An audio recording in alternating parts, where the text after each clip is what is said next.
Bienvenidos. A continuación haremos sustentación del proyecto de la Universidad San Buenaventura C. de Bogotá, que lleva como nombre Diseño y Validación por Contenido de un programa de rehabilitación cognitiva para pacientes con insuficiencia renal crónica.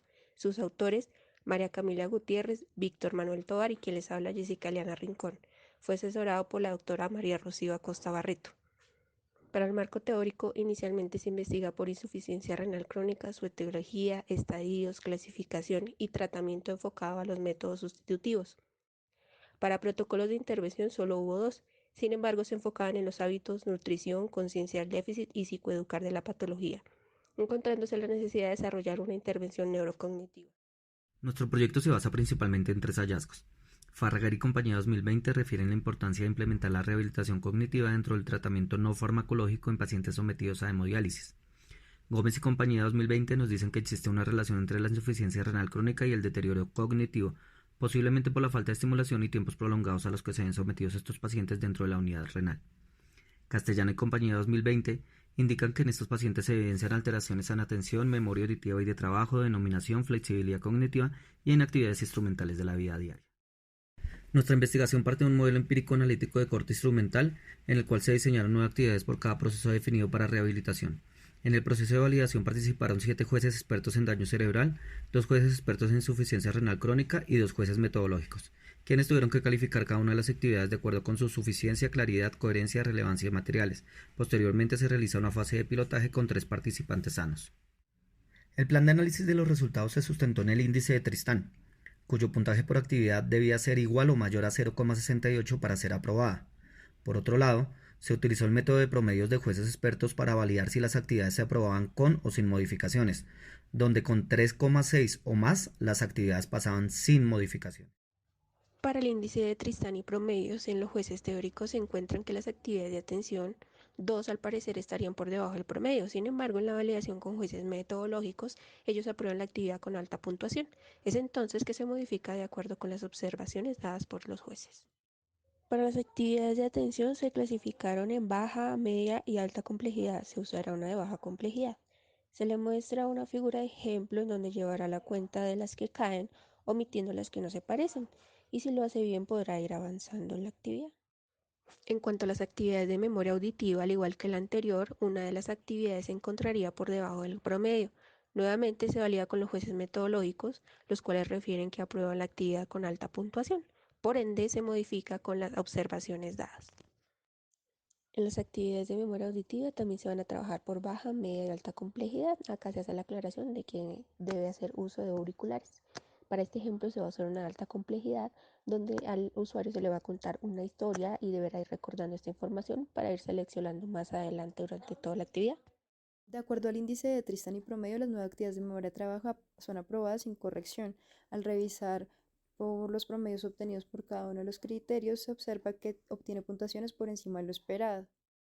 Vamos a presentarles una actividad de alta complejidad de memoria de trabajo como es el número secreto. Esta actividad consiste en que el paciente debe mencionar números aleatorios del 0 al 9 y debe tener en cuenta la retroalimentación que brinda el terapeuta, quien solamente puede mencionar si el número es correcto, posición correcta, número correcto, posición incorrecta. Teniendo en cuenta esto, debe hacer cambios de su estrategia para poder llegar al código adecuado. Frente al índice de Tristan y de promedios en la calificación de jueces históricos sobre las actividades de denominación, se evidencia que las nuevas actividades evaluadas son aprobadas y se encuentran por encima de lo esperado. De igual forma, se evidencian los criterios de calificación evaluados, evidenciando que las nuevas actividades son aprobadas y no requieren de corrección. A continuación, vamos a mostrarles un ejemplo de denominación de mediana complejidad que consiste en que el paciente debe leer la siguiente oración y en el momento que aparece la imagen debe reemplazarlo por un concepto. Por ejemplo, hoy es luna llena, es probable que llueva. De acuerdo con las puntuaciones obtenidas en el método de Tristán y al promedio de calificación de jueces expertos, las 9 actividades diseñadas para rehabilitación de flexibilidad cognitiva fueron aprobadas sin modificaciones. Los criterios que se resaltan en este módulo son materiales, suficiencia y concepto de los jueces metodológicos. Las actividades se diseñaron con una complejidad baja, media y alta. Para este ejemplo, el paciente debe descubrir unas palabras mediante un código de colores y posteriormente formar otras palabras utilizando las mismas letras de la palabra revela. Con el índice de Tristán y promedios, las actividades para trabajar A y B D fueron aprobadas sin modificaciones. Los criterios que se resaltan en este módulo son suficiencia y materiales. Aquí se proponen actividades de complejidad baja, media y alta, Una de estas es que antes de iniciar el proceso de diálisis, el paciente realice 10 minutos de pausas activas con el fin de mejorar la movilidad articular, hacer estiramientos que permitan cambios de posición y disminución de cargas. De igual manera, durante el proceso de diálisis, realizar algunos ejercicios como la relajación visual. De acuerdo con lo anterior, finalmente tenemos 51 actividades aprobadas sin modificación, 3 de las actividades aprobadas con modificación, para un total de 54 actividades evaluadas, pasando por los criterios de suficiencia, claridad, coherencia, relevancia y materiales. Asimismo, se realizó una fase de resultados de pilotaje del programa de rehabilitación de los diferentes subdominios, donde los pacientes evaluaron las actividades en claridad y materiales en estos dos criterios, obteniendo resultados favorables por encima de lo esperado. Dentro de las observaciones cualitativas se encontró que sugerían realizar ajustes en instrucciones y materiales y asimismo poner más ejemplos y acompañamiento de estas mismas. Finalmente, se diseñó y validó un protocolo de rehabilitación cognitiva conformado por 6 módulos, cada uno de ellos con 9 actividades para un total de 54 ejercicios. El producto final que resultó se denominó Renacer. Renacer es un programa de rehabilitación que cumple con un alto nivel de suficiencia, coherencia, claridad, relevancia y materiales.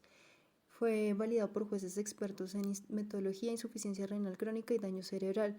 Tuvo ajustes de acuerdo a observaciones, cuenta con un pilotaje a paciente sano y se realizaron ajustes finales teniendo en cuenta lo de nuestros jueces teóricos y metodológicos y lo de nuestros pacientes.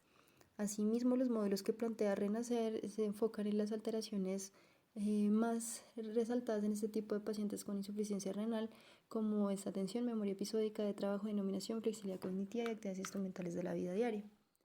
Frente a conclusiones y limitaciones, se diseñó y validó por expertos teóricos metodológicos y se realizó pilotaje del protocolo de intervención neuropsicológico para pacientes con insuficiencia renal crónica que se encuentran en tratamiento de sustitución renal por hemodiálisis. Una vez culminada la investigación, esperamos poder someter el estudio de eficacia con pacientes de insuficiencia renal crónica. Dentro de las limitaciones encontramos poca información frente a programas de intervención cognitiva que guían equipos interdisciplinarios. La mayoría de intervenciones se enfocan en intervención emocional, afectiva y conductual, por lo cual vemos la necesidad de implementar este tipo de protocolo. Asimismo, la búsqueda por conveniencia de los jueces era importante que cumplieran con los criterios de inclusión y continuaran con el proceso de calificación. 3 de ellos no continuaron, por lo cual fueron reemplazados y finalmente se consolidaron las nuevas calificaciones para obtener la validación del protocolo. Asimismo, una de las variables que no fue controlada y se salía de las manos era la realidad que nos acobija frente a la emergencia sanitaria del SARS-CoV-2. Debido a esto, no se pudo realizar la aplicación del pilotaje directamente a pacientes con insuficiencia renal crónica, como se había planteado inicialmente.